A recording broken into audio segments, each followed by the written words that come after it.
Welcome to the Sew Along 2018 with GourmetQuilter, using some very delicious New Zealand fabrics and New Zealand designs. The fabrics we're using are by Nutex, a New Zealand company that does amazingly delicious fabrics. So if you've already purchased the pattern on GourmetQuilter.com, you will have the notes already downloaded, and it's going to show you that we're making 2 blocks. It's going to tell you the cutting measurements and give you some information here. So the block we're doing this time, which is block 13, I've already made one of here, but we're making 2. So I've got one sitting up here ready. We know what to cut. I've got all my pieces cut here. I've already started some of my sewing. So to do some of these blocks here, we've got to make these little 4 side squares, which I'm using different colours for this next block. So this is one. This one will go on the side here. So it starts out just as a square of that centre fabric, and then we're going to pop 4 corners on. So the way we're going to do that, I've already started, is this started off, the black background fabric was a square, and I've popped 2 corners on. So all these little squares that we're doing, we needed to have drawn some diagonal lines on. So I just use a mechanical pencil. I have a nice small ruler, which makes it nice and convenient, and it's just a matter of drawing a line diagonally on the back of all these little squares. So that just takes a few minutes to get all that ready. So then when we pop them on here, we're going to lay them on, and I'm going to do the next 2. So that was a full square before I trimmed it. We're sewing on the diagonal line, we're trimming away the corner, and we're pressing that out. So we get it to that stage, and then we're ready to put the other 2 opposite corners. So opposite colours go in opposite corners on this block here. So now I'm ready to put this one on here. So I'm going to go ahead and stitch that on. So you're sewing right on that line. So the square we started with doesn't really change size. It just has 4 little different corners on it, which is always exciting. Right. So just stitching right along that line, and then I can do the opposite one as well. So if I was doing all of them at once, you could chain piece these through, but I'm only doing one this time.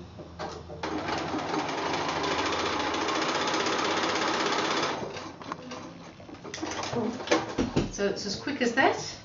So I've got that sewn so that they're now flapping, but I want to trim these corners away. We don't need those in there. So I'm just using the 1/4 inch line in from the edge of my ruler, just a small ruler this time because they're little pieces. It's easier than managing a great big ruler. So I'm laying that 1/4 inch in line right over the top of the stitching line, so that I just trim just a 1/4 inch away, and do that on both sides. And so now I've got this little funny looking shape here, but I'm going to press those open. And I had another one already at that stage, so I'm just going to trim that and press them both while I'm here. So just trim off those little corners, we don't need those. I'm going to bring the iron over, and I'm just going to press these. So I'm just pressing that seam in towards the actual corner that we're just putting on.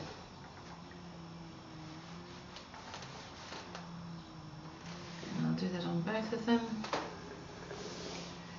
and then that's those little squares done. We're basically making a 9 patch, but some of our little patches are pieced, so that's what we're doing now. So the other thing with a small ruler, I'll just quickly mention that you might find that things move just a little bit. I think they're looking generally pretty good, but you can always check. So on most rulers have different markings, but similar, so that this one here, you can come along to the 2.5, these are 2.5 inch squares, and you can place that ruler so that those edges are sitting there, and you can just see whether anything needs trimming up. And I can see that there's just a little whisker there. It won't be much, but it can just straighten those edges, which just makes them a little bit easier to put in to your block, because then everything is the same size. So now we've done all our 4 pieces for our block, so we can lay that out. We've got a center square, we've got these. Now these little grey pieces that I put on here, they end up forming a nice little star points around that center. Those cheeky pokekos that are in that fabric. and then I've got the corner squares. So I'll just lay out my 9 patch, and then I'm going to join those up to make my little block. Just 1/4 inch seams. You don't probably need to watch me do that, so I'll show it to you when I've done it.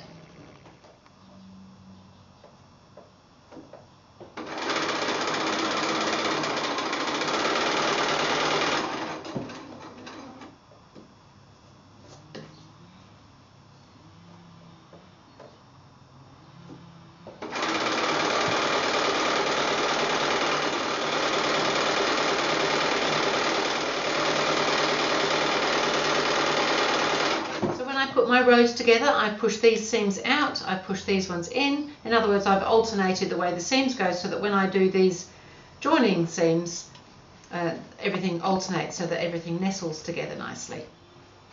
So now I'm just going to hold that, and I'm actually going to press both of these seams in the one direction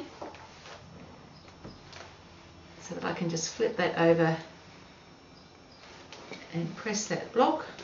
And there we have a second little block. I always find it quite interesting to make 2 blocks because you end up seeing different things with different colours. So it's fun to do the same block in a different colour way so that you can just see different things pop out from it. This one, obviously the red to me pops out quite a lot. This one, this darker square is popping, but you're still seeing this little star in here if you look for it. So that's the end of block 13. So thank you very much. We'll see you again for block 14.